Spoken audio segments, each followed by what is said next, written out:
যাব কি যাব না, যাব কি যাব না, যাব কি যাব না। ছোট পর্দার জনপ্রিয় অভিনেতা শামীম হাসান সরকার ইউটিউব ভিত্তিক নাটকে তিনি যেন একেবারেই হিট মেশিন। ভিউয়ের দিক থেকে তার অভিনীত নাটকগুলো নিয়মিতই শীর্ষে থাকে। সমসাময়িক অনেক অভিনয় শিল্পী যেখানে নিয়মিত ওটিটি প্ল্যাটফর্মে কাজ করছেন, সেখানে শামীম এখনও সে তালিকায় নেই। অভিনেতার দাবি, তার নামে ছড়ানো বদনামই এর অন্যতম বড় কারণ। আপনি তো দরজাটা খুলে দিয়ে আসছেন, দরজা লাগাবেন না? আব্বা মা চলে আসবে। সম্প্রতি একটি গণমাধ্যমে দেওয়া সাক্ষাৎকারে নিজের অবস্থান নিয়ে খোলামেলা কথা বলেন শামীম। তিনি জানান, ওটিটির সঙ্গে যুক্ত টিম বা পরিচালকদের সঙ্গে তার খুব বেশি আড্ডা বা ব্যক্তিগত যোগাযোগ নেই। সেই পরিচয়ের ঘাটতির কারণেই কাজের সুযোগ তৈরি হয়নি বলে মনে করেন তিনি।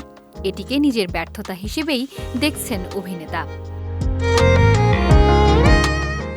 শামীমের ভাষায় ২০১৮ সাল থেকে নিয়মিত কাজ করলেও ইউটিউব কেন্দ্রিক কিছু নাটকে অভিনয়ের কারণে একটি মহল তাকে ইউটিউবার বলে ছোট করার চেষ্টা করেছে। একই ধরনের গল্প বারবার ছড়িয়ে তার ভাবমূর্তি ক্ষুণ্ণ করার অভিযোগও করেন তিনি। এমনকি কোনো কোনো ক্ষেত্রে সহকর্মীরাও উদ্দেশ্য প্রণোদিতভাবে তার বিরুদ্ধে বদনাম ছড়িয়েছে বলে দাবি শামীমের। তবে শামীমের বিশ্বাস, সৎ পথে থাকলে এসব দীর্ঘমেয়াদে ক্ষতি করতে পারে না।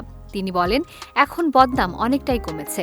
এদিকে ২০২৫-এর শেষের দিকে আতা অ্যান্ড তোতা ব্রাদার্স সার্টিফিকেট সহ একাধিক নাটকে অভিনয় করেছেন শামীম। সর্বশেষ কাশ্মীরি বউ নাটকে জেবা জান্নাতের বিপরীতে দেখা গেছে তাকে।